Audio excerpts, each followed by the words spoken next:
to call the meeting to order. Please rise for the salute to the flag. Thank you. I pledge allegiance to the flag of the United States of America and to the republic for which it stands, one nation, under God, indivisible, with liberty and justice for all. Thank you. We have quorum, although we do have some members missing. I will conduct a roll call now. When your name is called, please identify whether you are here. Christine Patterson, absent. Chad Henderson, also absent. Diana Miller, Here. Sharon Falkowitz, Here. Susan Loricella, Here. Amy McSweeney. Here. On behalf of management, Corey Harris and Michael Camberg are in attendance. Thank you very much.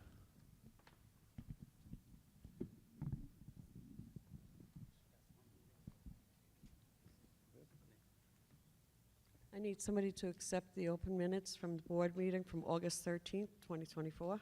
I make a motion to accept the open board meeting minutes of August 13th. I second it. All in favor? Aye. Aye.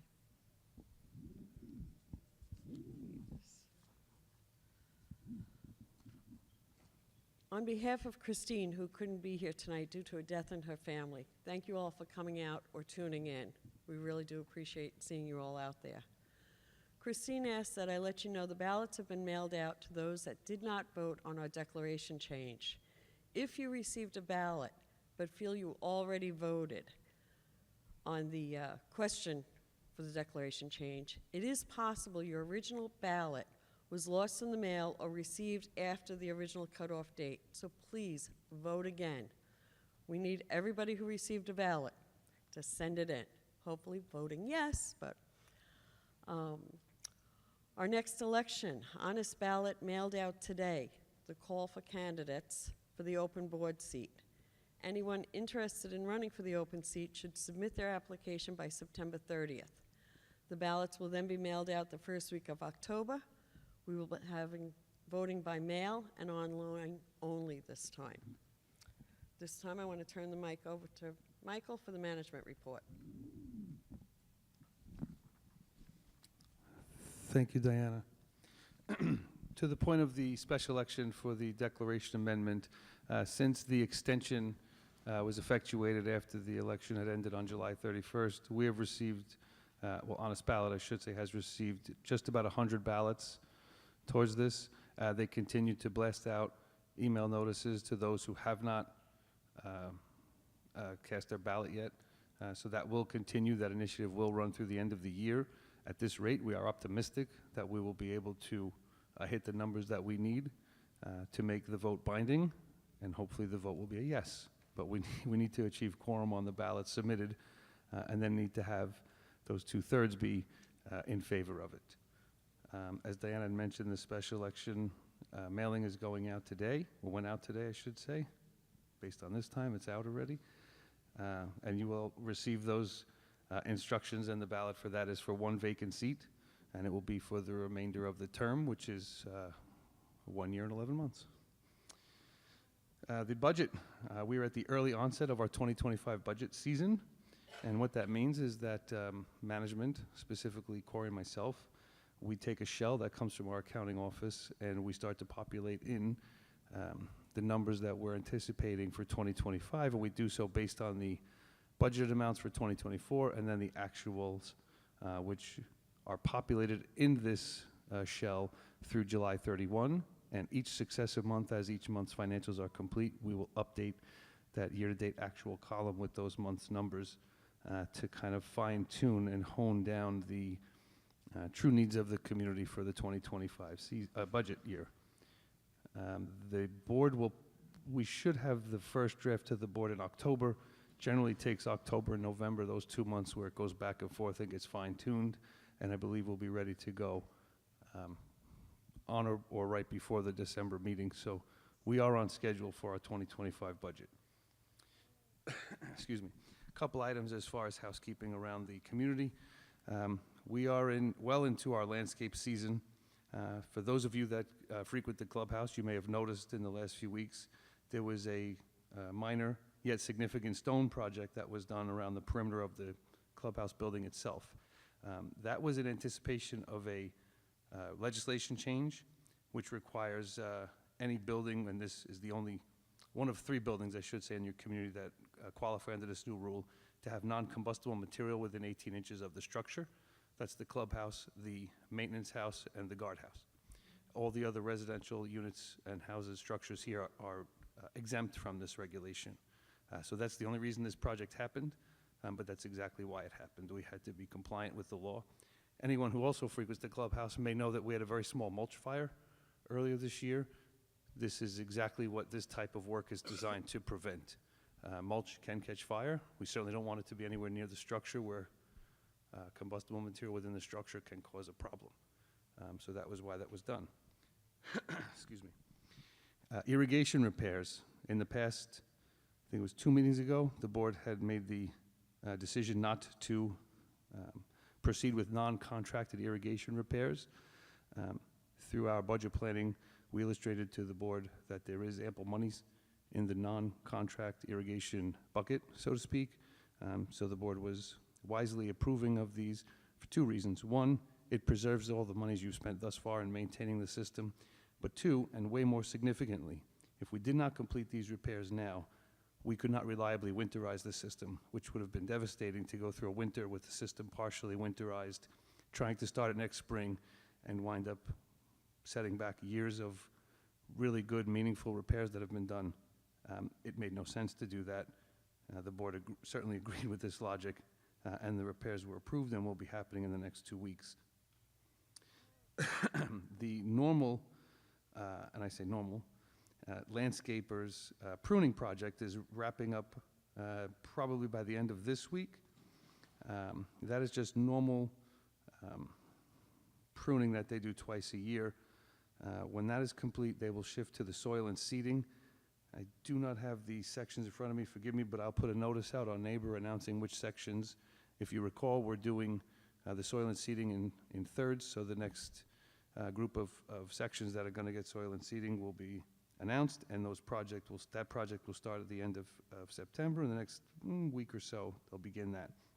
It takes them about 2 to 3 weeks. Also, another reason why you'd want to have the irrigation running so that we can adequately root in the soil and seeding. This is the time of year for that. When soil and seeding is done, we will then begin our regenerative pruning, which is the significant pruning project. That's what we do around the circle, the roadways. We clear all the branches out of the ways of the street lights, create better view shed or viewability from the lights to the roadways. And then, again, similar to the soil and seed, there are a number of sections that will be pruned this year as well. And again, those announcements will go out as we're approaching that. That project takes place the second half of October once the trees start to go dormant and dropping their leaves. Next up, which is a big one, we have begun the community-wide shrub removal project. That started yesterday. Today's Tuesday. Yesterday. FGM, Fullerton Grounds Maintenance, is the landscaper that was awarded that work. They received a monster file that came from the maintenance office and was then vetted by the Buildings and Grounds Committee. Thank you very much to that group for doing that effort and verifying that they were all still current and due. And that is exactly what the landscaper has been tasked with removing. So that should take about 30 days or so. We'll provide updates as that's ongoing. They began in Section 10, and I believe they're moving to Section 11. I'll get a confirmation on that and post it tomorrow. We're also in the middle of our masonry repairs. We have 2 different masons currently working in the community, Amore Construction and Rockwell Masonry. There are combined about 85 work orders between the 2 vendors that will be getting addressed, and that should take, weather permitting, between now and the end of October. If you've had a long-standing work order repair for concrete, you may have noticed some activity at your house, whether it's fresh markings or some contractors on site. Stay tuned. It's going to continue to happen. If you have any questions, just reach out for maintenance, and Donna can give you some more to-the-date information as far as when. 2 more quick notes I'll bring up. Actually, yeah, 2 more quick notes and then a third longer note. Siding replacements for 2024, we have hit our budget. number, so we're not looking to exceed that. So unless there's catastrophic failure of someone's siding system, any siding projects that have been discussed but not yet done will be at the beginning of 2025, and that's a budgetary decision. Again, we can't overspend, and we certainly can't spend money we don't have, which brings me to my next note, which is roofing. We have 27 left that have been approved to be done in 2024. That will bring our total for this year to 86, which exceeds last year's total by, I believe, 13. Don't hold me to this number. There, we do maintain a contingency in the budget for leaks, right? We don't know when a roof may start leaking. The good news is, of the 532 re-roofed structures in the community, we've addressed close to 100 of them in the last 2 years. That doesn't sound like a lot, perhaps, but to me it is. It's a significant amount. However, to have 400 plus units still with the re-roof system, we have a lot more work ahead of us for the next few years to correct that. For anybody who doesn't know, in 99, 2000, 2001, a decision was made to add a second layer roof to certain structures. 194 in 99, 180 in 2000, and 158 in 2001. They have an average life expectancy of 20 years. We're past that, as you can quickly do the math. And the problem is that roof that's now failing is sitting on top of a 40-year-old roof that has already failed.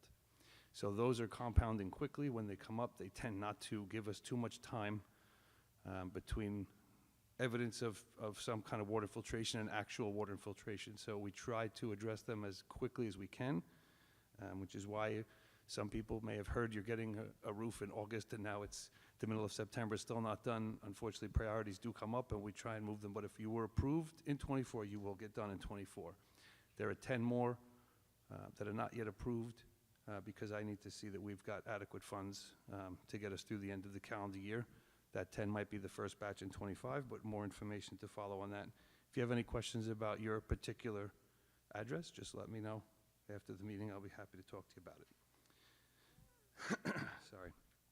My last management update is a significant one, and it has to do with the clubhouse and the air quality and the HVAC system. As many of you have heard from myself or other people in the community, we are finishing the planning stages of a significant improvement to your air quality here, and it starts with the dehumidification unit in the indoor pool. The board has reviewed and approved the site plan for this work, the ductwork that will be installed in the indoor pool room. The colors have been chosen, the equipment is ordered and been fabricated, the site work installation plan has been reviewed and approved, permits are filed. We expect this work to begin the second half of October and should take about 2 to 3 weeks on site. As we're getting those dates more finite, we'll be able to identify when that will impact the indoor pool, because it will, for a period of time, impact the indoor pool use. While this work's going on, there will be limited to no access for users for that period of time. We expect it to be around 2 weeks before we can reopen the pool, but that'll all be determined on how they're able to maintain the project once they get on site. The other part of it is the unit right outside these doors that has not really functioned well, hasn't functioned at all for heat, and hasn't functioned well for air conditioning in quite some time. It's a failed unit. It will be relocated to the ground and not be a downforce unit on the roof, which will allow us to actually repair the roof, so that cures a roof leak that's been systemic for years, but creates greater efficiency for the unit moving forward. All of that I just explained has been budgeted for over the last 2 years in your reserve account and is still coming in under the monies earmarked for that. That's pretty much what I have on the general management discussion. As always, a few of you I'll see at the end for your one-off situations or discussions, talking points, whatever's on your mind, I'm happy to hang and listen to. With that, Diana, if you wanted to touch on the financials. Thank you. Thank you. Thank you, Michael. Our financial report for July 2024, we were budgeted to have a $17,521 surplus of revenues over expenses. The actual surplus year-to-date is actually $42,000, so we're trending in the right direction. Our total operating cash is at $527,000. Our discretionary cash is at $312,000, and our reserve cash is at $2.4 million, for a total of $3.3 million. Our accounts receivable over 90 days is at $106,000.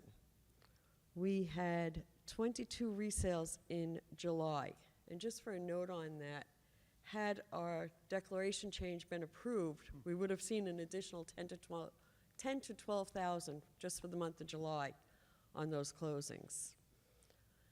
Our replacement fund, we started the year with 1.187 million, and right now we're at 1.224. We have an increase of 37,000. Our discretionary fund, we started the year with 304,000. We're now at 383,000 for a $79,000 increase. Our year-to-date sales this year is at 76 as of July 31st, as opposed to 74 for last year. One other note I wanted to give you on our finances, we currently have $200,000 sitting in CDs. One of them, as it is at a rate of 5.15, maturing in March of 2025. The other one is at a rate of 5.2, maturing in December. When that does mature, I have a meeting scheduled next week, I believe it is, Yes, telephone, yes. Conference call. with Mike Panisi to go over to see what is in our best interest, where can we earn the most money going forward when these CDs mature. Thank you. This time, I'm going to turn it over to Sue for a committee report. Yeah, I just have one announcement I'd like to make. The Concordia is sponsoring a cookie for charity to run in conjunction with our holiday craft fair, November 16th. Holiday Bazaar, sorry.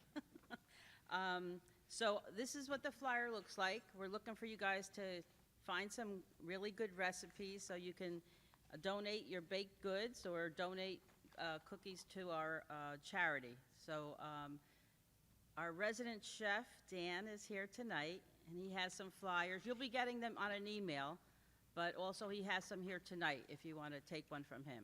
So that's it. Thank you, Sue. Good evening, everyone. It's nice to see you all. I don't remember if I thanked you for voting to return me up to this dais, but I'd like to do it now. It was a pleasure to serve you the last 2 years, and I'm looking forward to another 2 years. So thank you very much. No applause necessary, please. I'm going to report on the CAC Clubhouse Activities Committee. John Patterson and the committee are doing a wonderful job. We saw a great show last week, the Drag Queens. I think almost 300 people enjoyed it. The next show coming up, October 5th, is the Mid-Atlantic Men. November 9th is Johnny Maestro. And December 7th is Queens of Rock. And of course, we're going to end the year with our great New Year's Eve party.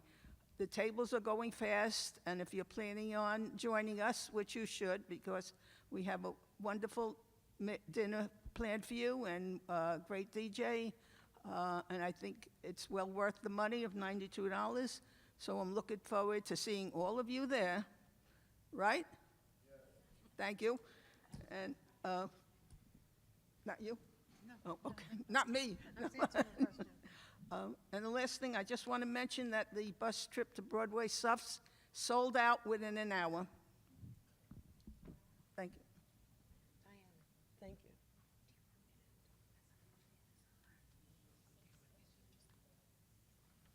I just want to remind everybody the Health Committee is having their annual breast cancer walkathon on Sunday, October 6th. Please come out, walk, stroll, just visit, make a donation. They'd really like to see a nice turnout for that. Amy? Excuse me, I have one more thing. The wonderful job that the CAC committee is doing is with a very slim committee. We are looking for volunteers to join this wonderful committee. If you like to have your opinion counted on what shows and events we're having in the clubhouse, please get an application at the front desk and join the committee. They meet once a month, and they help out with the ushering and during the monthly shows. Please join us.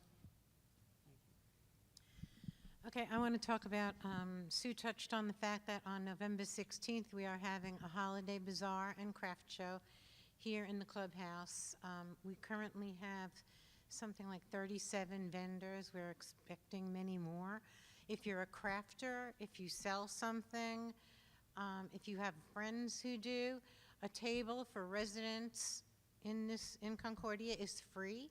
If you have a friend or somebody outside of the development, a table is $40. And we're expecting a lot of great products. There's going to be a lot of holiday themed gifts, wreaths, things like that. I know several people who are going to be selling handmade items like jewelry, for example, or scarves, crocheted. You know somebody who makes jewelry? People who make scarves, crocheters, things of that nature. So please, if you have something that you would like to contribute to this wonderful event, please do so. At the same time, as Sue mentioned, they'll be selling cookies for charity, and there'll be an auction for a professionally decorated cookie platter. So please join us for this great event. If you would like an application, you can see either John Patterson or email me, whatever you like, and be a part of it. Thank you.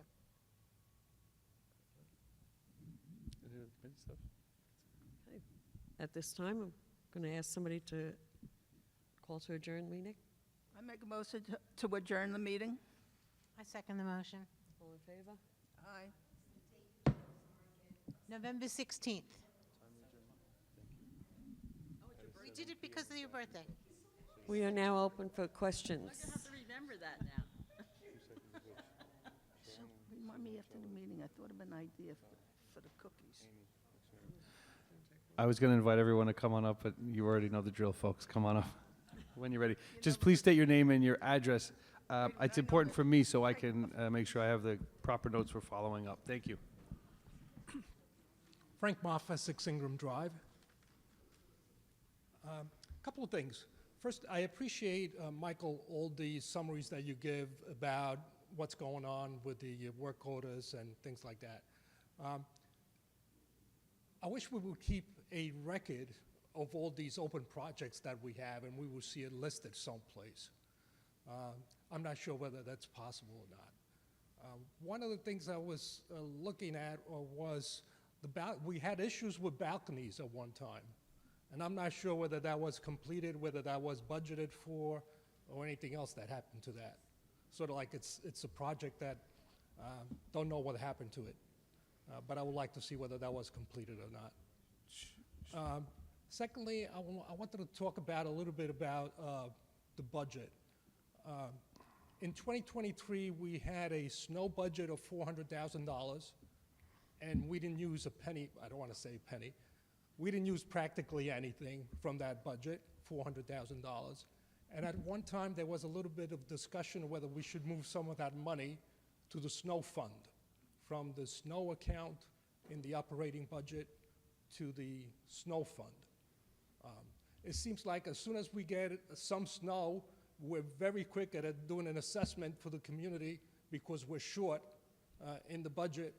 But if there is a budget overflow, if there is excess budget, we don't see that. It's applied to other things, and we don't save it for snow, which is one of the critical items that's very difficult to budget for. So I was wondering what happened to that and whether we're still talking about moving some monies to the snow fund. Sure. So if I can, I'm going to go with the balcony one first. Okay. Right. So the balcony project, we did have an engineering firm, FWH, come out, review all of the balconies that were here.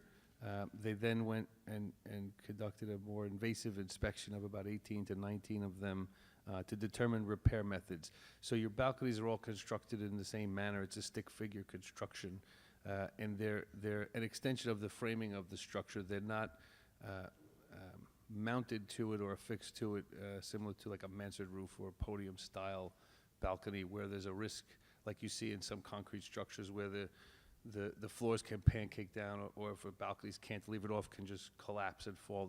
Your construction method is not like that. It's why the bulk of your structures here are exempt from the upcoming regulation that starts in '25. But the reality is the deficiencies need a method for repair. So based on the deficiencies that were observed, the engineering firm's in the process of working up, I think it's 4 different repair methods for us to have on file, so to speak, so that as we're having these issues come up, we can address them. Now, this is an active living community. We have balconies that are in place for 40 years. Some of them are in need of repairs, and respectfully, we're not waiting for the engineer to provide us with those methods. So when those are coming up and they are being addressed, the contractor is inviting the engineer to come out just to confirm what they're already working on. So we haven't paused on repairs. We just haven't done it as a capital project at this point. We're still doing them as an operating Okay. under an operating procedure, not On a one-to-one basis, you're saying, rather than doing it as a... At this point, yes. Once we've got our arms around a method for repair, that we can actually go out and create a proposal for... Have we budgeted for all the ones that need repairs? So what we're doing this year is within the confines of the budget restraints we have, which thankfully we're okay. Next year, we're looking to expand that funding, but it's also why I'd like to try and create a capital project out of it, because then we can dedicate reserve funding to it. It is a replacement item, and it would qualify. Okay. But doing them one-off like this, we're getting through it, but it's not the preferred method. Okay. Your other question on budget, regarding snow fund, there's always the talk of moving unused monies from prior years, but the beginning of this year, we had some significant snowfall and some snow responses that I don't have the numbers in front of me, But but that's for 2024. We're talking about the 2023 budget that had the excess. understood. So, but it's a carry forward, right? It doesn't go away. It's not money that disappears. It's still your money. So Okay. I don't disagree with your statement. There's still theoretically, because we funded at, I think it was 420,000 for this year again, Yep. right? So there should still be that money sitting on the books, which it is. So there will be a discussion between the board, and they'll likely ask Sam, the controller, used to be your accountant, Right. for some guidance on this. Okay. The truth is, all discussion points are still on the table. Nothing has been fixed other than I'm trying to build out a first draft shell with the 731 financials. One other question, I guess. And Go it's ahead. over- And then just to be respectful to the folks behind you, I'm happy to have you come up, but if you don't mind letting. Last one. Yes, sir. If we're replacing the HVAC, Mm-hmm. are we planning on replacing the carpets out here somehow? Because they really, their useful life is up. Yeah, so I see the one in this- front of the this nurse's conver- office is ripping, is falling apart. This conversation comes up more than once in recent months with the board, and short answer is yes. Once we see what the replacement fund looks like and couple that with what our obligations are in the reserve study that we did for '25, any attempt to start to schedule improvements to the clubhouse, I think, would be appropriate. I don't think there's anything, to your point, I think the finishes and applications in here have provided a useful life to the community. And I think that's an intelligently rolled out plan to upgrade, refurbish, and renovate the aesthetics. And if I could make a suggestion, rather than carpets, maybe we should plan on using something else that doesn't smell as much as the carpets. So that's comments duly noted. A big part of that odor that you refer to, that mustiness, is, believe it or not, sitting in your ductwork. So the indoor pool on one end and the hallway out here into meeting rooms 2 and 3 on this end, you've kind of bookended musty smells. So it's very hard to get away from it in here. Okay. But the other comment I'll make is, thankfully, the flooring industry has come up with really great alternatives to carpet. Right. It doesn't have to be tile or I carpet. mean, it's a heavy traffic area, There's so a lot more options. So we would rely on flooring specialists to come in and provide us and the board with some samples of what they could consider, and then we start a cost-benefit analysis like anything else. Okay, thank you. Thank you so much, Frank. Paul Rosenheim. Last month, I asked 2 questions that that you said you were going to get back to us on, and obviously nothing has gotten back to. The first one was on the email you put out a few months ago regarding a so-called resolution about election signage. You said you'd look into it, nothing's been done, so everyone in the community should know that that email you sent out about a so-called resolution is not valid because it was never brought up to the board, as I said at the last meeting. It was never voted on. A very easy correction for that would be to bring it up at a board meeting, vote on it, and then vote on it in public. But the resolution that was put out about election signage is not valid. That's the first thing. And then the second thing, I asked a question about the audit numbers. The financial reports that are put out, first off, they're not even on NABA. We have January through May in NABA. We have June and July. They're not on NABA. They were put out in an email, but they should be on NABA for everyone in the community. And the audit and the figures that are put out, as I said last month on the financial reports, don't match the December 31 audit figures, and they should. Whatever the balance is as of December 31st, January 1st should be the same numbers. There's no reason they should be anything different. And at the last meeting, you said you'd look into it, but obviously, nothing has happened. And I'll sit down and let others talk, and then I'll come back with more questions.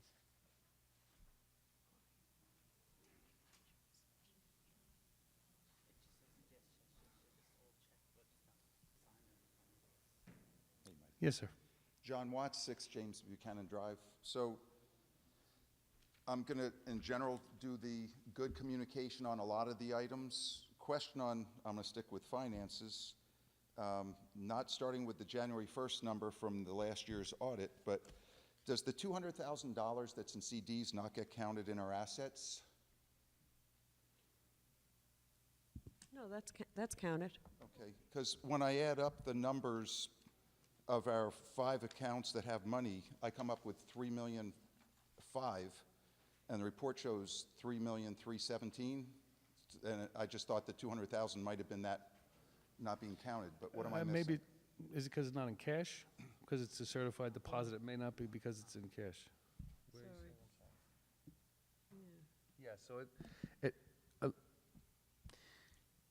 what I'm looking at right now, July 31, the financial summary analysis, just shows a total of cash. I'm sorry, I can't read Yeah, that. I Forgive know me. it's so small. As 3317? And if you add the numbers that are bolded, and I don't think I double counted, I mean, just count the big 3, 1,000,009, 1,000,002, 383, and it's put you at over 3.5 million. Right, so, and I'll confirm this, but my guess is that they do not include the CD as cash, since it's not, it's not liquid, right? So this number, if you add the 200,000 to it, sounds like the 3.5 number John's citing. And I'll have to get confirmation on that, John. Okay. So when we look at one of our major items is the replacement fund, and I know we're in budget time, and I know that that takes a fair amount of effort, but the replacement fund has been an item that's been an eyesore, maybe not the right wording, but I think it describes it, for a handful of years, and we keep feeling like we're getting close to a resolution on how we're doing with it. We're spending, the spend rate is around $2 million, which seems appropriate, but the analysis showed we're going to start next year at $1.8 million. We started the year around $1.8 million, and we're now at around $1.2 million. But I thought I heard Diana say we have $2 million in the replacement fund when she gave the financials. So I'm. Sure, because we have money for the. And nothing on the Yeah. financials shows $2 million. We have money in there earmarked for the air conditioning that's being done now that has not been paid for yet, so that will be coming out. Okay, the replacement fund balance right now is around $1.2 million. Yes, 2,224. Yes, yes. Okay, and did you say we have about $2 million? I thought I heard you say $2 million, but okay. It's shown we were going to have $1.8 million at the end of the year on the analysis. Again, we're trying to get ahead of the curve instead of behind it. If we go at the rate we've been going so far, it's going to take us 10 years to get to $1.8 million. We won't have it by January 1st. So, And again, I know we're focused on the big picture, but 10 years versus 4 months, 5 months is Right, a so stretch. what I'm looking at, we have 1, 2, 3, 4, 5 different reserve accounts. One is listed as a CD, that's 200K. You've got one very small reserve account, 5,300, another reserve account, 249,000. Your main reserve account with Metropolitan Bank is 1.775, rounding up. And then you have another reserve account with Encore for just under 250,000. So it doesn't, it feels more than what you're making the reference to. Where are you pulling that number from? The Just to be July curious. 31st financial for the capital reserve fund? Am I wrong? 1,224,222 at the beginning of the year? I might be reading the wrong place, but it says balance as of 7/31/24, 1,224,222. Do you see that on the 7/31 statement? I do. I do. That's the year-to-date activity. I believe that's what we're funding. Well, that's saying balance, line 40. Yes, I understand that. I'll get an understanding of what that is. But these monthlies usually, as I understand them, is the activity. So we went into the month at 117. We're coming out of the month at 1224. 1,200,635 was the beginning of the month balance, Yeah, sorry, 122. line Yep, I 31. see. Yep. And then, so that's what we came into the month for. I'm sorry, I read next to it, the year-to-date column, forgive me. You came into the month with 1,200,000. You come out of the month with 1,225,000. You've increased approximately 25,000 on the balance. Okay. And from the beginning of the year at 1,187,000, we've grown by 35,000, and our target is 1,000,008 January 1st. So Yes. So that's, that- I know we'll get to it at some point, When- but yeah. getting the big picture of how are we getting ahead of the curve and what's the plan, and not waiting until next February, March, April, that we've actually started doing it, I just think that would be great on the communication.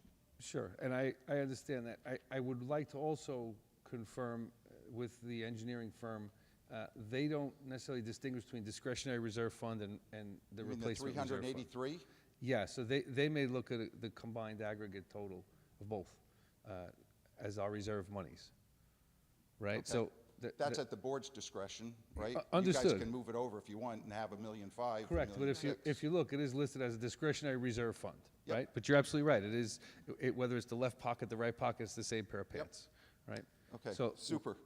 We'll clarify those couple of points for you. Thanks. Last question. You guys Yes, sir. put out, the board, who was on and who wasn't, doesn't matter, it's our board, put out a request for people to be willing to be committee members. You guys still working on that, or did you already let people know and I just didn't get a, sorry, you're not? Committee did you apply for? I usually say I'll work on anything you want me to, but I got a finance background. Did I you- mean, did you I'd fill- be willing, I'm sorry? No, I know you had an application in. Yeah.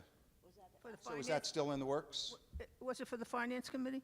I believe I imagine checked so. that, and I might have That- said, and I'll do anything. That is an ad hoc committee, and you will be called when needed. Okay, If you want to serve on the CAC, I'll take you right now. happy to. I would think an ad hoc committee that's got something to do with as many millions of dollars as we deal on an annual basis, and I get that somebody decided it shouldn't be a standing committee. Last year, 2 years ago, it was an issue because the finance committee was asked to do things. We did a bunch of items and got stonewalled by the board, not even able to sit in front of them to give results from the study that we had done. But ad hoc committee, I'm not sure when you might want somebody, but there's probably people, and I'd be willing to serve on the open seat if that's something that winds up being important as well. But again, the general communication, still appreciate it. Thank you, John.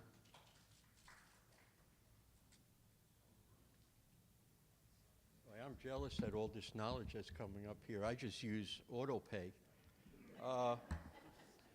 Okay, a few things. Could you just give me your address, please, sir? Don Shiner, 17C, James Buchanan. Thank you. Right? I'm having a problem with communication.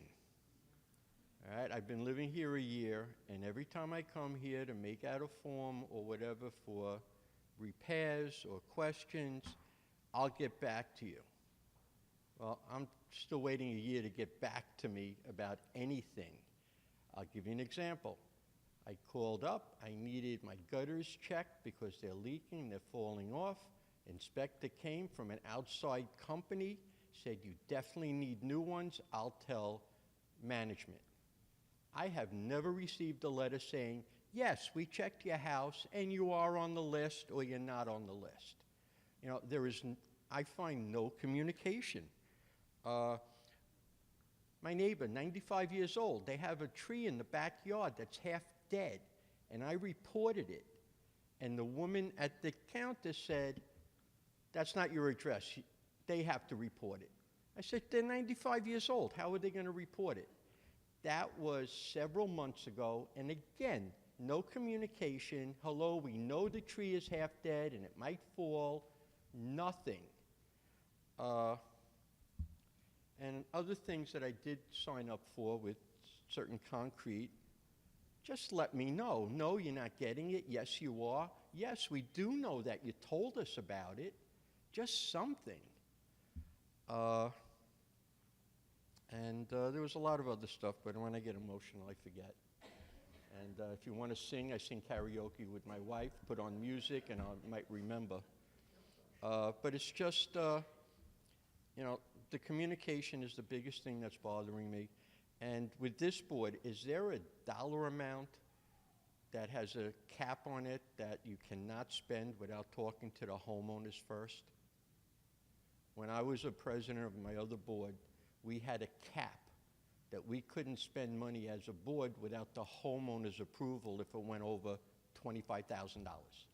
Is there anything like that on this board? No, sir. The community has nothing like that in place. Okay. And, you know, I think that's about it. There's really nothing else. And, oh yeah, there was one other thing. The missing board members, did they have reports to give tonight for somebody else to read? I did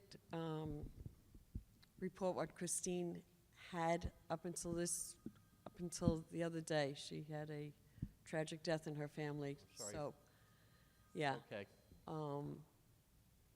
And I can't answer for Chad.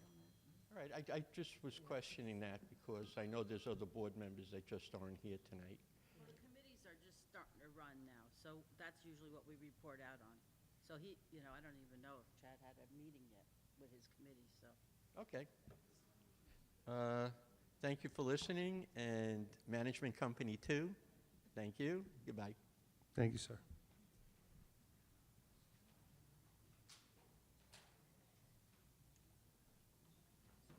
My name is Nick Kamolis. I own the property at 25B John Adams Court.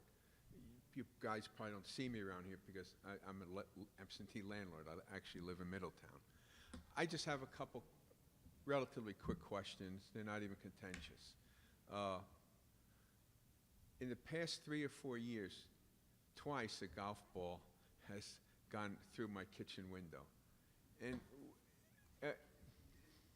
you know, the golf people, they politely tell me to get lost. I mean, they really don't accept any liability at all, do they? No. And we can't do anything about it. I mean, there's no... Generally, no. I mean, it's funny. I remember when I was a kid, you play baseball, you break a neighbor's window. You run behind your house. Yeah, and Yeah. these guys, I mean, you think they would be required to have some insurance policy. So wha- I asked the insurance company this question one time, Brown and Brown, and the comment that was made back to me was the golf course has been there for in perpetuity, not in perpetuity, bad choice of words. The golf course has been here analogous to the amount of time the community's been here. One did not predate the other in that sense.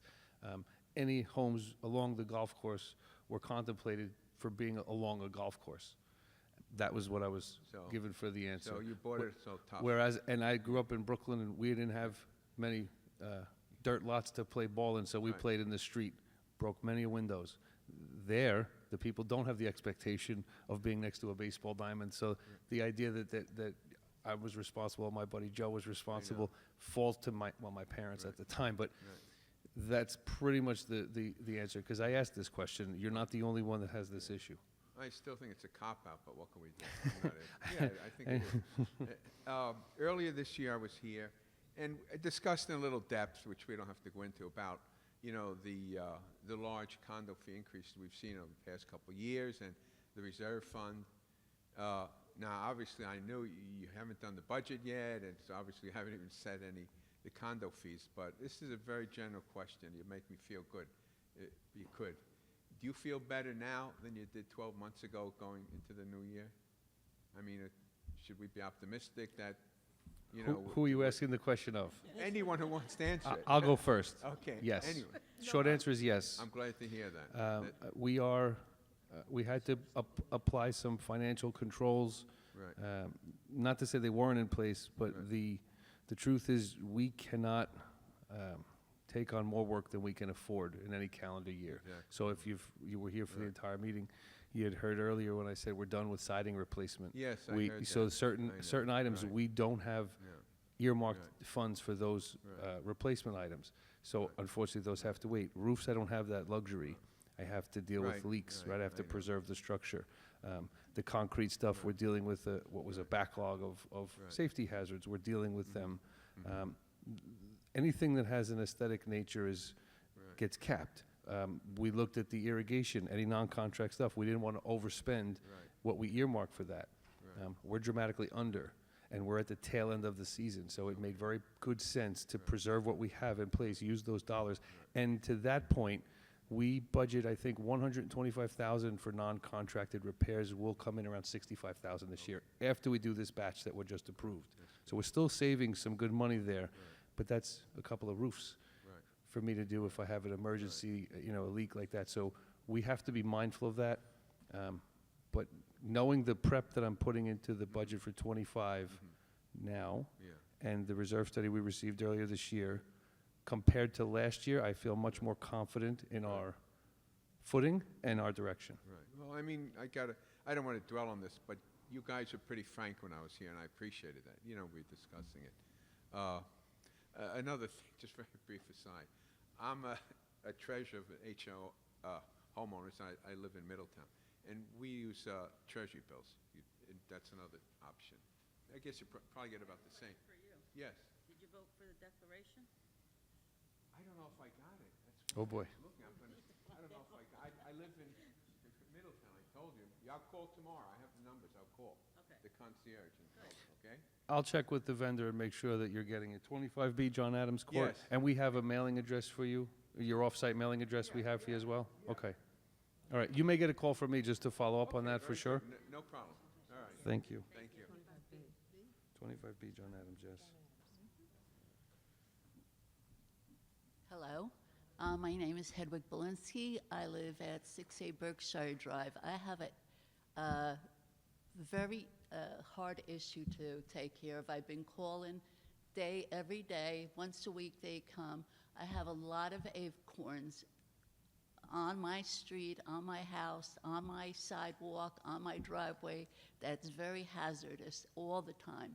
I called last week, the week before, I called today, and it's just covered. When I take out my garbage, I'm very careful, and I don't think I should be living in a hazardous situation like that on a daily basis.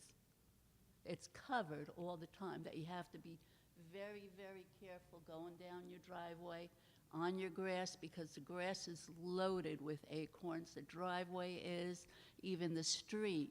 So I think, I'm very afraid, I'm very careful. Even cars, when they come to my house, the acorns fall and dent their car. I think it should be taken care of. So That I'm afraid to go out in my front yard to get my mail or go down my driveway, and I walk every day. And when I called, they said, well, they can't cut it because it's green. And then I say, well, the lady across the street needed it trimmed, and they cut it down to the ground, but it's just a hazardous condition for me. So this is the time of year, unfortunately, when we find the acorns are dropping. Yeah, right? but they started in August. This is the third time I'm having it cleaned, and the time they leave, it's covered the next day. Yeah, And then the squirrels bring them all down, and branches and acorns and everything down, and nothing gets resolved. And I shouldn't be afraid to walk down my driveway No, or my understood. sidewalks. The landscapers should be there at least once a week. But when even there's- if they do it once a week, the next day it's covered. Understood. But, you know, it's a hazard for me. Yeah, I mean, there's, mean- as a matter of protocol, we generally don't remove living trees Yeah. from the community. But how about if somebody gets hurt and gets sued? Concordia gets sued for getting hurt. My brother is disabled. I put the lights on for him, so he's very careful, walks on the grass, even though they're just as thick on the grass as they are in the driveway. And it's just a hazard. I don't think Concordia wants to be responsible for anybody getting hurt. Would you agree? Yeah, I'm not gonna, I don't have I'm not a authority to give a come- legal opinion well, come on there the liability. tomorrow. That's what I was gonna suggest. I'll come by with facilities, we'll take a look at it and see if there's anything that can be done situationally around 6. I mean, Where you are. it's covered. It's Yeah. you know. No, I I understand walk. this, it's happening throughout all of New Jersey right now, and when the acorns are done, the leaves are gonna follow, Yeah, but I so- walk all around Concordia Circle, and I walk around Yorkshire. Every place is nice and clean, except Berkshire. It's covered. I'm sorry, Yeah. what did you say your address was? 6A 6A Berkshire. Berkshire Oh, Drive, 6A Berkshire. Yeah. yes. And I mean, it's just a hazard. I'll be out with a gentleman tomorrow, Michael Doyle. We'll take a look at it. We'll see Okay. what can be done, and we'll certainly engage the I landscapers if gladly there's anything to do. appreciate it. No problem. Is Thank there a you. time, AM or PM, that's better for you? Anytime, AM, PM. Got it. We'll be there late in the morning, around 11-ish. Okay, thank you. Thank you.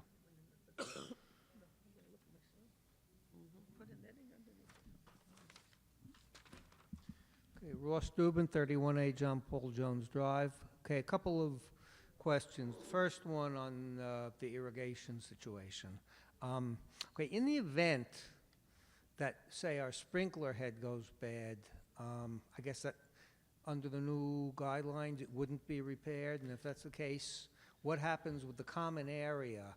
Is it just gonna go dry, or are we supposed to use our own hoses So to water? The sprinkler heads actually are a contracted they are- item. oh, They're they are That covered. is a Good. covered item. So Good, if a good, good. sprinkler head goes bad, call it into Oh, maintenance. that is a covered item? Yes, sir. And if a pipe bursts, that's covered Pipe too? burst, depending on where it's bursting, generally that's non-contracted. It's not It's contracted? it is a non-contracted expense, meaning if a sprinkler head is damaged by the landscaper or anyone, they'll come in Okay. and replace it as part of their monthly fee to us.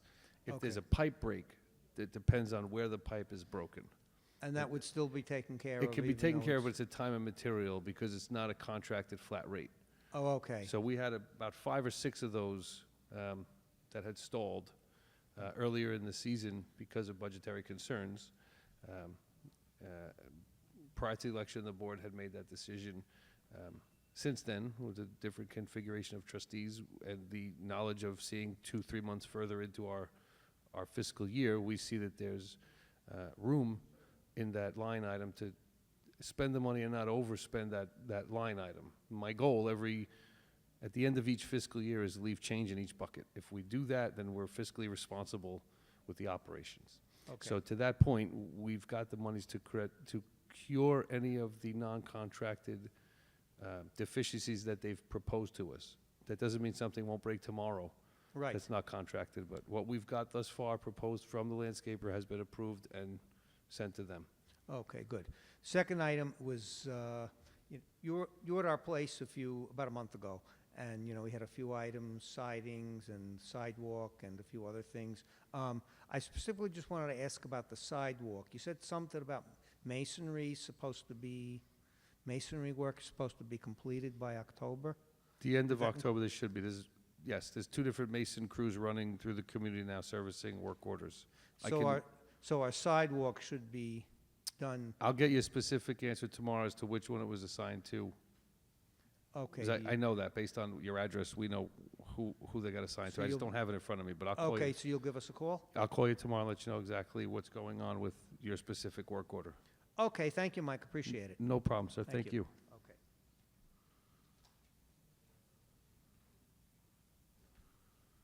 Paul Rosenheim again. Diana, since you're the treasurer, could you please explain the variances on the 3 accounts that have some major variances this month? The management services, general expenses, and the clubhouse operations. The management services is $67,000 variance. The general expenses is a $57,000 negative variance, and clubhouse operations is a $100,000 positive variance. Could you explain the reason for those variances?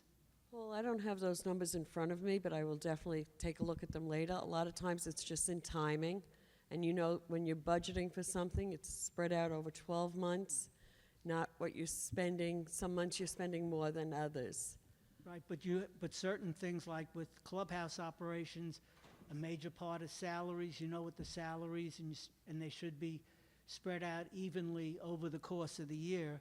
And we have a $100,000 favorable balance. Is that because we over budgeted for certain things? And with management services, we're $67,000 over budget on that. And with management services, we're paying FSR for their contracts, so that we should know what that is, and that shouldn't change from month to month. Do we have a change in personnel? No, well, we did, but we didn't change, there was no change in the compensation. You changed one item for Okay. another, that was it. You have, yeah, but that wouldn't impact there. That wouldn't do it. The clubhouse operations. No, I have to look and see. Paul, let me get back to you Okay. in the next couple of days on this. And Mike, at the last meeting, I asked the question, who was paying for the second round of the ballots that went out, and you said it was the association. Now, management should have been checking to make sure that everyone, all the candidates were eligible to be candidates. So my question is, it seemed that it was a management responsibility. Management failed in that responsibility to make sure that everyone who was running for the board was eligible to run for the board. So why should the association have had to pay for the extra, I think you said $5,400 for the second set of ballots? Sure, so this was looked at by the board, the legal counsel, your attorney for the HOA, and the management company. They engaged in a discussion. That was the end result. I was not privy to the discussion, to be honest. Can I ask Diana then, why should the association have paid for the second round of ballots when no one in the association was at fault? It was management's responsibility to validate that all people running for the board were eligible to be on the board. So it's important to note that council gave the guidance to the HOA that a second ballot, a replacement ballot, did not have to go out. That decision was made by the board. It was not in line with legal guidance. So as a result, maybe that's perhaps why. But the board elected to specifically send it. Okay. And then another thing, per the contract with FSR, financials are due by the 25th of the month.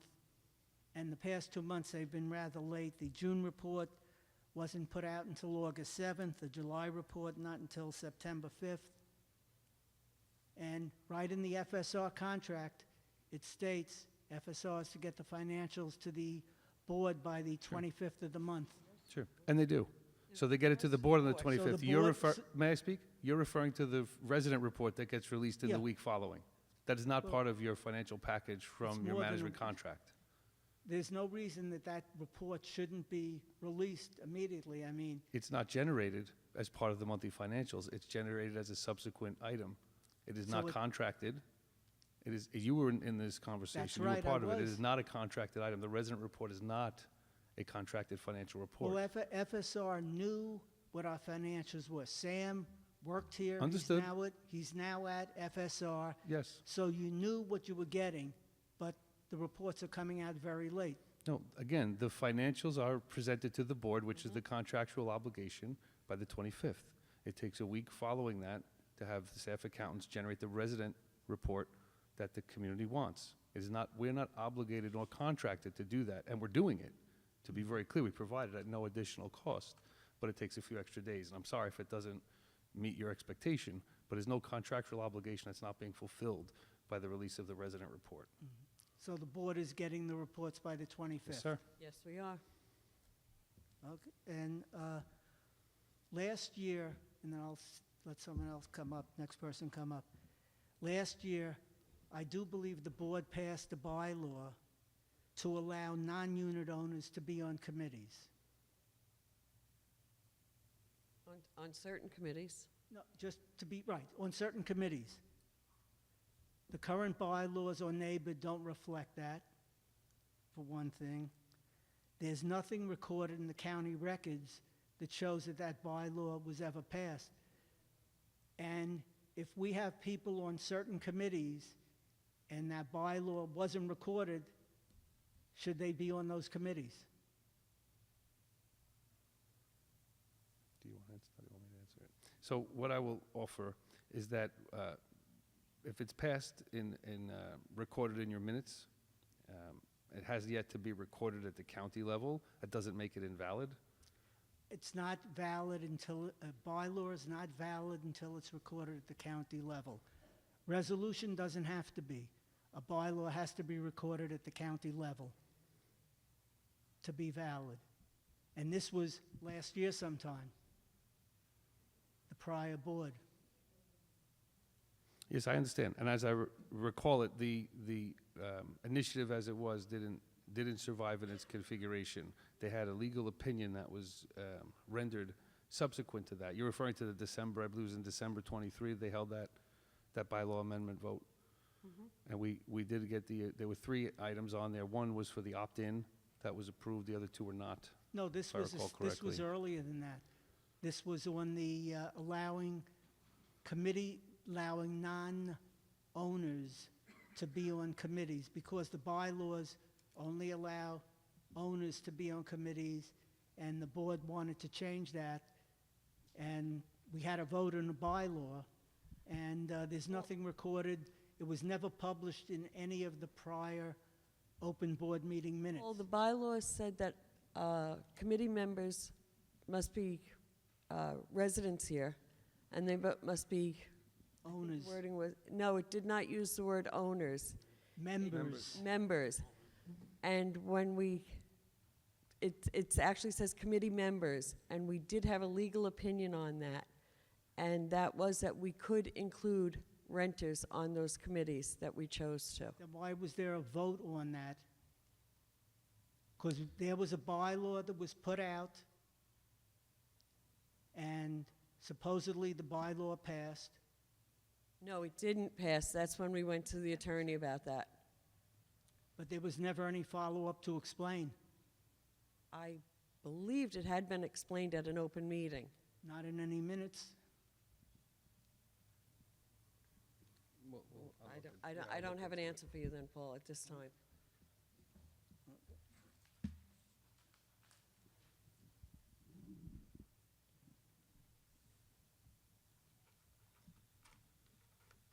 Marion Beck. I have a question. Sorry, what's Can your you- address, please? Pardon me? Address, please, I'm sorry. 8A Ethan Allen. Thank you.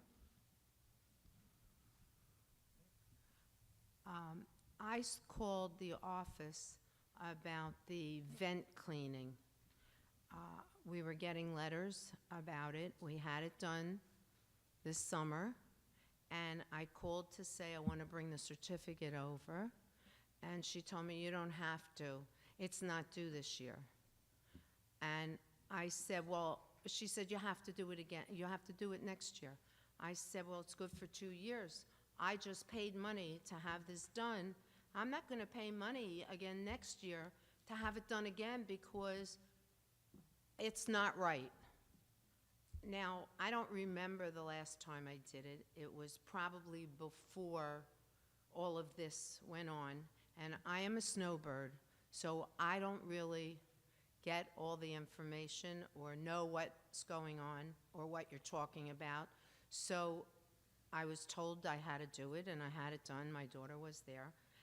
And now she's telling me that we don't want your certificate this year, and you have to do it again. And that was Barbara in the office. And so I just dropped it. But I don't think that's right. Is it a law or is it a condo rule now? And it should be, if it's for every 2 years, then it should be every 2 years. I shouldn't have to do it until 2026. You keep records on when I did it. Yes, we do. So each unit should have its own record as to when they did it. So I don't understand why there's an issue. If I did in 2024, I'm not doing it again until 2026. That's 2 years, Right. and that's what the rule says. It's not a state law, number one. Okay. Number two, the issue is simply that you're out of sequence with the community. They do it on the odd years. So it was due September 30th, 2023. They extended it because we're in the process of transitioning the management company. It was a very busy time in the community, and there was a lot of communication going on, and admittedly, some people were not getting that. And I heard a lot of confusion. Yeah, but the reality is they were due September 30th, 2023. Well, So then you're I sh- submitting it in August of 2024. It is certainly out of sequence. Then I should do it in 2027. Well, I that mean, I'm here 22 years.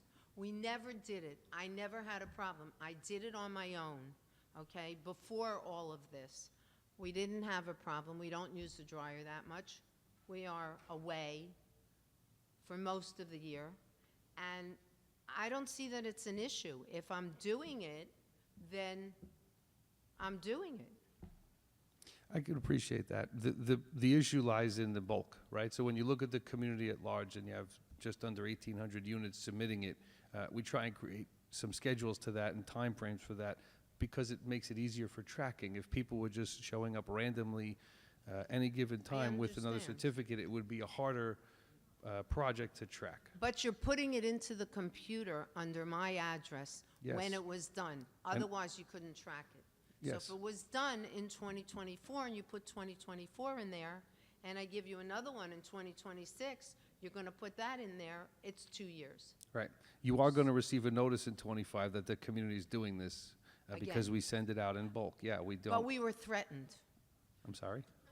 We got a letter that's threatening to give us charges or whatever if we didn't comply. And that's why it was done this year. All right, Okay? so it's likely because we didn't have anything on file, as I'm hearing from Corey. Okay. Yeah. So my next question is, whatever happened with the golf course sale and the refunds that we were supposed to get? I don't know if they ever gave us checks. We were supposed to get back money when the golf course was sold. We didn't purchase the golf course. An outside buyer bought it, and no money was given back to anybody. You're talking about the $500? No. Or whatever it was supposed to be. That didn't happen. I know, but we got letters that it was going to happen. So why didn't it happen? Because we did our due diligence and found out it wasn't a good idea for us to purchase the golf course, which turned out to be the right decision. I thought it was when we sold the golf course, that the monies that we had put into it. We never owned the golf course. It was owned by the unit owners, as you're telling us. You had the certificate. It And was they owned bought- by unit owners, no? By Yes. unit owners, but Yeah. not the HOA. The HOA looked into buying it. So did the unit owners get back money for No, this? nobody got back any money. No, the bank took, They were bankrupt. yeah, they went into receivership. The bank took control of the golf course and sold it to an operator. Oh, okay. And my other thing is, now, you're talking about voting again on a ballot, and ballots are going out. Could you please stipulate what we're voting for? Is it an amendment to some declaration, which is what I think you're talking about? But when you say we should vote on a ballot, you didn't even tell us what it's for. What are we voting for on this ballot that you want us to vote because you need 100 signatures, or you only got 100 Sure. and you need more, or whatever it is? It would be nice if you reiterated, because you talked about two different Got it. ballots. And And two different issues. fair, probably was unclear, so forgive me. There are two different It was issues. never stated what it's for. In this meeting, no, it was not. I give you Can that. can you Sure, right state- now. So when we had the election that ran through July 31 of this past summer, The goal, one of the goals, was not only to reseat the Board of Trustees, that, the 4 seats that were up, but additionally was to pass an amendment to the declaration, thank you, which would increase the capital contribution to the HOA from 8 months to 9 months. It's currently 8 months for anybody buying in. The goal was to increase that to 9 months. That requires a supermajority, 67% of the community to vote. As of the 31st, we had quorum for the election for the trustees, so that was not an issue. However, we only received 54% of the vote needed. We were shy of the 67%. However, you are allowed in the state of New Jersey to continue to solicit ballots and see if you can gain quorum. And that is the reason for the extension on the declaration amendment ballot. And of the ballots that were cast in time for the 7/31 deadline, 678 of the 1757 did not cast a ballot. So the balloting agency, the election vendor, is targeting those 678 to try and solicit about another 200 or so ballots for us to achieve quorum. If we receive 67% in favor of this amendment change, we will be able to implement the increase from 8 months to 9 months. That's one ballot and one initiative. That will run through December 31. Because that is money that go directly into your reserve accounts to help offset your expenses here. So it doesn't come from any of the unit owners, to be very clear. Right. So that's the purpose of that initiative. The second one is for a vacancy. So for anybody who was in attendance at the last meeting, a trustee resigned at the end of the meeting and created a vacancy. Your governance requires an election be held if the vacant term is in excess of 1 year. In this particular case, it's 1 year and 10 or 11 months. So there is a second ballot that will be going out for a special election, soliciting candidates for one vacant seat on the Board of Trustees. That ballot would look to be submitted. It will have nothing to do with the declaration amendment. There's no commingling of the ballots because there are people that voted in the past for the trustees as well as for the declaration, so they have to remain bifurcated.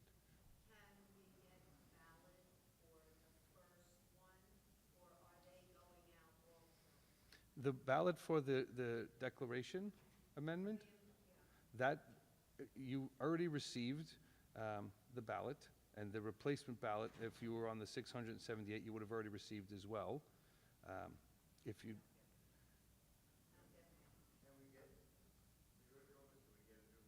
I can't provide you with a ballot, but you can give me your info, and I can have the ballot company, the vendor, can send you that. They can do it digitally. You can do it on email if you'd like. Would you like it digitally? You can have it in email. Yes, you can vote online. You can vote by telephone as well. They need to mail you the package with the instruction. You'll have a unique ID and password. They can email it to you. They can email it to you. Sure. So when the meeting adjourns and I come down, just give me your email address and I'll make sure that I send you an email copying them on it and saying, please email to them. They will confirm if you voted on it or not, first off, just to be clear. I don't dispute you.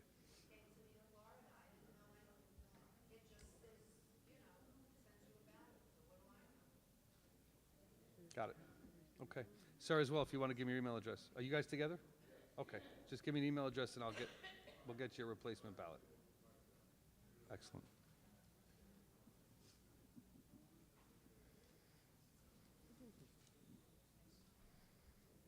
Ted Reese, 28 Edinburgh Drive. Mike, I had spoken to you about my lawn a few times, and it's about a year and a half, and you kept telling me, well, they can't do it, the weather's warm. We got to wait till the fall. Where do we stand? So for the soil and seeding, starting next week, you're included in this. Your section is one of the sections that's being done, for Okay. sure. Thank you. You're welcome. Thank you. I know you've been waiting patiently, and thank you for that. Thank you. My pleasure.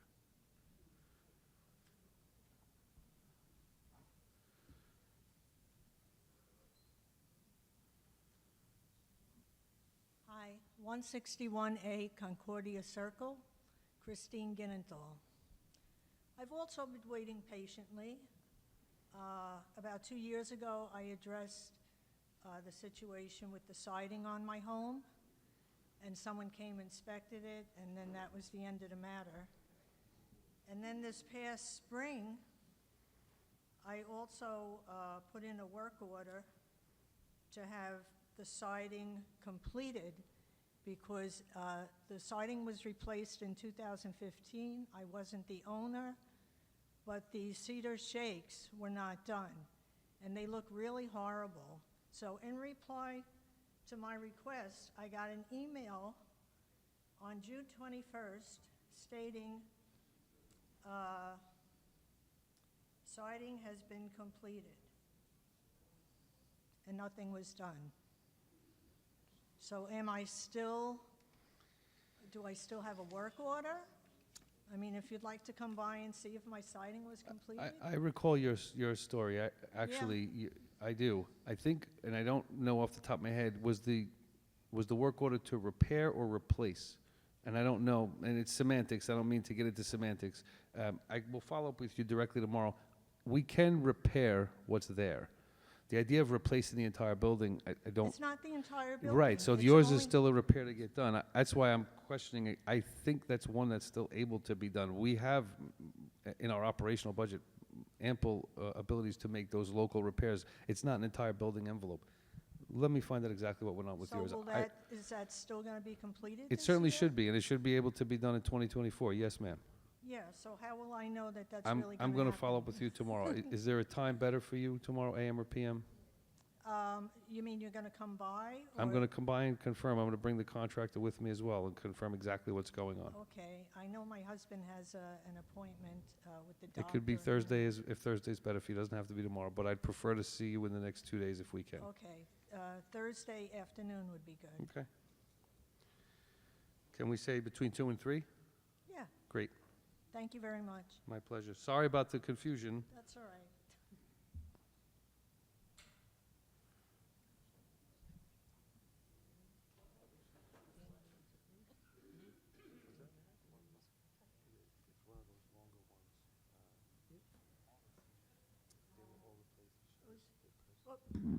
Marlene Zarnowski, 29 George Washington Drive. And I was waiting till last because I wanted to see if anybody had my issues, and some of them were, and that's good to know. I have a couple of concerns. One is we wanted to know about the sprinkler system, and there's something I don't understand about this thing. It says non-contracted repairs are evaluated by the board as they present during the management, to the management office. I have no idea what that means, non-contracted. It sounds like a legal term to me, but I'm talking about pipes. So what does that mean as far as fixing this? We haven't had water on our grass since June, and it looks like shredded wheat. And I just want to know, are we doing something wrong? Is there somebody we have to report this to? Do we know when it's going to get fixed? Because I saw a guy behind my house go around and fix things, but today he was there in his little cart, and I don't know if he's planning on doing anything else around there, but it looks pretty bad. So what does that mean, non-contracted? Sure. So maybe you were not here earlier in the meeting when I explained this, but there are certain repairs that are covered under your irrigation services contract, like a broken sprinkler head. But when there's a line break or a timer clock or certain valves that fail, those are not contracted flat rate repairs. Those are time and material. The board was looking at, I think it was close to $60,000 worth of non-contracted repairs, 20 some odd locations throughout the community, and opted at that time in June not to approve them. However, after we got through June, July, August, and now we're well into September, we see that we do have the funds in our non-contract line items still readily available. So those repairs were approved, and the action you saw is likely because they're preparing to make those repairs over the next 2 weeks.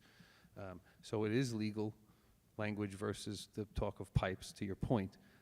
But it just speaks to what's covered under the contract versus not. Okay, well, that wasn't in the email we got, so that's why I needed to find out, because, yes, my husband, he said he had no idea either, so. No problem. My second question is, who is the liaison or the person who deals with the cable company? Because how many thousands of people live in this, how many thousands of households do we have here? You have 1,757 units. That's a lot of in the units, community. and Sure it's is. a lot of people paying for cable. And why is it that we have interruptions on some channels where they, it seems like a whole sentence will be cut out, and if I didn't have, what do you call it? When you have the words underneath. Closed captioning. If I didn't have it, I'd miss half of what's going on. So I just want to know, I've heard other people complain about that too. Is there somebody who deals with the cable company, who signs the contract with them, can find out about this problem with the service, and also can negotiate us some better rates? Because it seems like we have an awful lot of people here, and they should be able to negotiate us better rates. So the office management is tasked with the contractual compliance, which is really just bill paying. The service portion of the relationship with the cable provider is no different than if you did not have a bulk agreement, you contact the provider. So all we can do is contact the cable company, and they tell us Yes. we're working on it, and they never do. Yes. Now, to be clear, you should be contacting them. There's a number for the folks like at Concordia that you're part of a bulk contract. So you can check with the office to make sure you're using the right number to communicate with them.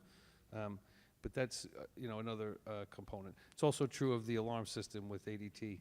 If you're seeking service for that, you want to make sure that you're contacting the right agency or the right department within the agency to make sure that you're getting the right response. But to your point about the billing and the cost overall, it is up for renewal next year in 2025. It's a 3-year agreement that's due to renew in 25.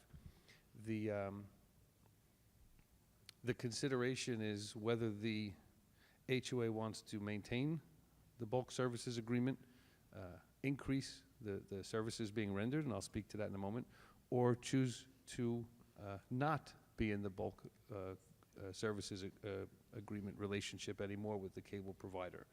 The way it's currently configured, your community's wired by a cable company, and they're providing you with that service. You have 100% pass-through as far as television. Additionally, people then contact the cable provider and they opt for additional services. You might be interested in knowing that 87% of your community opts for internet service. That's compelling because you have got a large enough pass-through where there may be a value in bundling the internet in. We don't know. We'll look at that as we get further. I think it's June of 25. So in probably the next month or two, as part of the budget process, we'll start to look into this. But the determination is made by the board. Certainly they can canvass the community, and certainly the community I know gives feedback to board members daily on all sorts of topics, this not withstanding. So on the service side, unfortunately, you still have to deal with the utility provider itself. On the billing side and the bulk services agreement, that is tasked with the folks up here. The Board of Trustees and management will work with our company, which has a bulk services department, to help kind of navigate this and look at what options are in front of Concordia for the board to consider. One of them may be to dismantle the agreement. I don't think that's a cost benefit to the community's residents, to be very clear. I think what you're paying for cable is about $35 or $36 per unit. If you were to contract that same service directly from them, would probably be closer to 50 or 55. You save about 20 bucks or so, and potentially more. You should be getting a discounted rate on any other added services you're getting from them that they bill you directly for. Those kinds of bundled discounts go away if you're paying what they call a full retail price. So we'll do that cost-benefit analysis, present the board with the options of remaining with TV, increasing, or removing services. Is anybody kind of going to look at from our angle, like maybe to save us some money and Yeah. negotiate something better that will benefit us? Yes, yes. And who would be that human who does that? One more time, I'm sorry. Who is the human being who does that? Is I it don't you? think there's any one human being. No. I'm one of them, and I try and be human every day. Oh, that's good. I Some do people will too. tell you otherwise, but I promise you, I try and be human and humane. Yeah, I just want to know, is there a person responsible, or is it like the whole committee and, well, I don't do that? You know? No, so from an accountability perspective, I take the leadership position on the management side. Like I said, I have two counterparts in my company. One gentleman's name is Andy Gittleman, who works with our bulk service contract providers. We have, as a management company, we have relationships in states, not just in New Jersey, so we've got a pretty good service department for helping navigate this. Additionally, the Board of Trustees all put their fingerprints on it. This is a contract that the HOA would engage in. They would all review it. They would approve it by a majority opinion, and then it would be, effectuated. Well, my understanding is that there's one rate, like a low basic rate that we pay, and that's a very low rate. But by the time they add all the other stuff on, there's a big difference. Right. So And we- I heard that people who call up to and complain to the cable company, then they play games with you and they lower things and they cut things and, then you at least have something. Why can't somebody from your company do that for all of us? We do. Short answer, we do. Well, I'd like to see that show up next time we get our bills. Well, Or next time it's negotiated, it wouldn't 'cause necessarily. that would be it nice. wouldn't be something that would be clearly identified on your bill. However, it's something that would happen in this forum, and the trickle down eventually would, wind up hitting your. Ooh, your- trickle your down, I don't individual like bill. that. Please. That doesn't work. On the last contract with them, we did negotiate to get the HD box included, so you're no longer being billed for that. I think we were each paying about $15 a month for that. Uh-huh, okay. So that was negotiated in the contract 2 years ago. So we're always looking to see what else we can get from them or lower the price a little bit. I do have a phone number for the bulk department at Xfinity if you want to take it down. I Now, tried Is that this the one where number. they, Is that the 866-694-9415? just a minute, let me grab on. Thank you. 638-2855? No, I have another number also that I tested about 2 weeks ago. And I just called and went through the motions, and it took me about 2 minutes to get a live person, and I did it 3 times throughout a day just to test it. The number is 866-694-9415. Xfinity Bulk. 866-694-9415.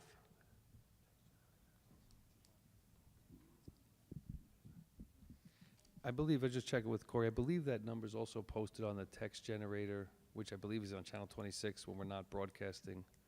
You can find it there, or you can stop by the office as well. I guess we'll see if we get anywhere with it. If not, some of us will be back. Thank you. Thank you. Come on up, sir.